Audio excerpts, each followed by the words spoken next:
Levez les yeux vers le ciel nocturne. Que voyez-vous? Des points lumineux, scintillants. Ce sont des étoiles, d'immenses boules de gaz brûlants, situées à des années-lumière. Chaque étoile est un soleil comme le nôtre.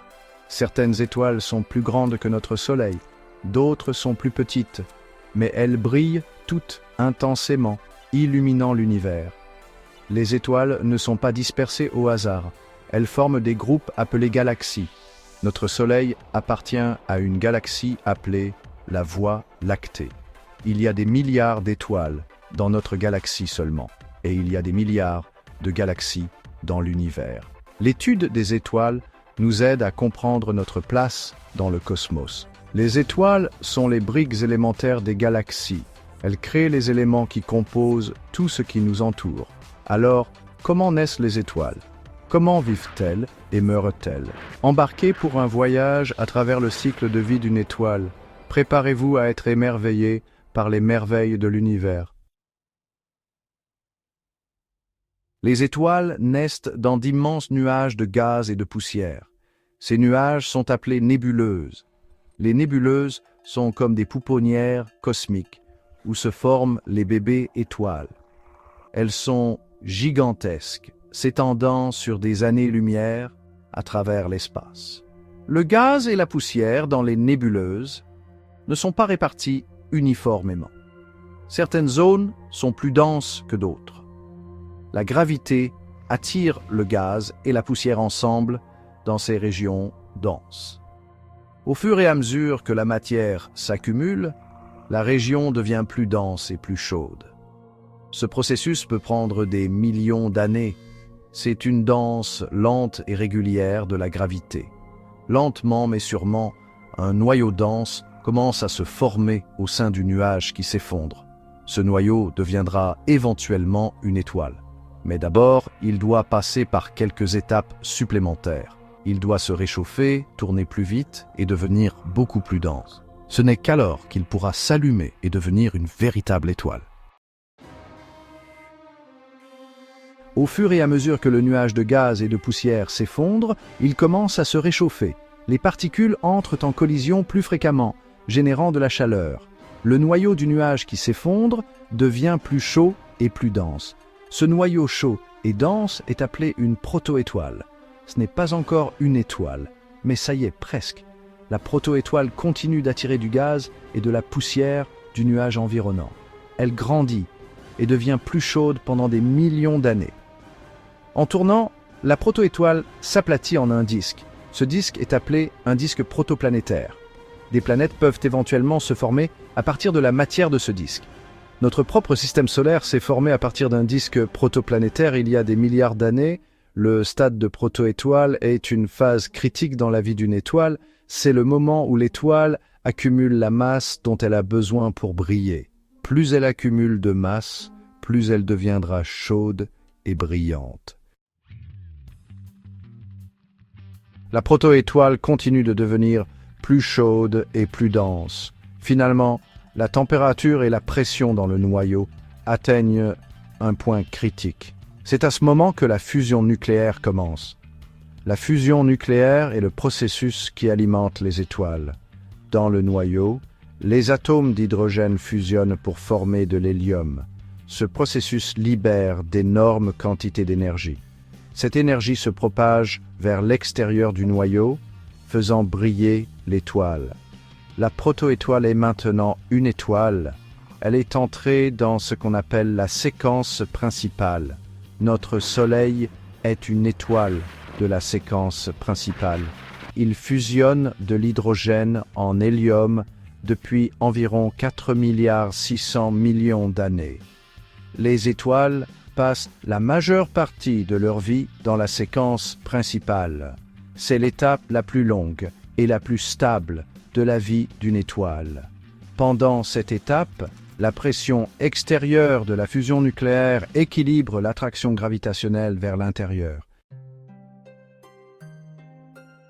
Les étoiles ne restent pas les mêmes éternellement. Elles finissent par épuiser leur carburant d'hydrogène dans leur noyau. Ce qui se passe ensuite dépend de la masse de l'étoile. Les étoiles plus petites, comme notre Soleil, deviendront des géantes rouges. Lorsqu'elles manquent d'hydrogène, elles commencent à fusionner de l'hélium dans leur noyau. Cela les fait se dilater et se refroidir, les rendant rouges. Finalement, elles perdent leurs couches externes, formant une magnifique nébuleuse planétaire. Le noyau d'une géante rouge deviendra une naine blanche. Une naine blanche est très dense et chaude, mais elle ne produit plus d'énergie par fusion.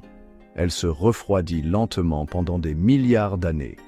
Les étoiles plus massives ont un destin plus dramatique. Elles deviendront des supergéantes, encore plus grandes et plus brillantes que les géantes rouges. Elles peuvent fusionner des éléments plus lourds dans leur noyau, jusqu'au fer. Les étoiles massives vivent vite et meurent jeunes. Lorsqu'une supergéante manque de carburant, elle ne peut plus supporter son propre poids. Le noyau s'effondre sur lui-même, provoquant une explosion massive appelée supernova. Les supernovas sont parmi les événements les plus énergétiques de l'univers. Elles peuvent surpasser en brillance des galaxies entières pendant une courte période. L'explosion disperse la matière de l'étoile dans l'espace, amorçant la formation de nouvelles étoiles. Le noyau d'une supergéante peut survivre à l'explosion d'une supernova.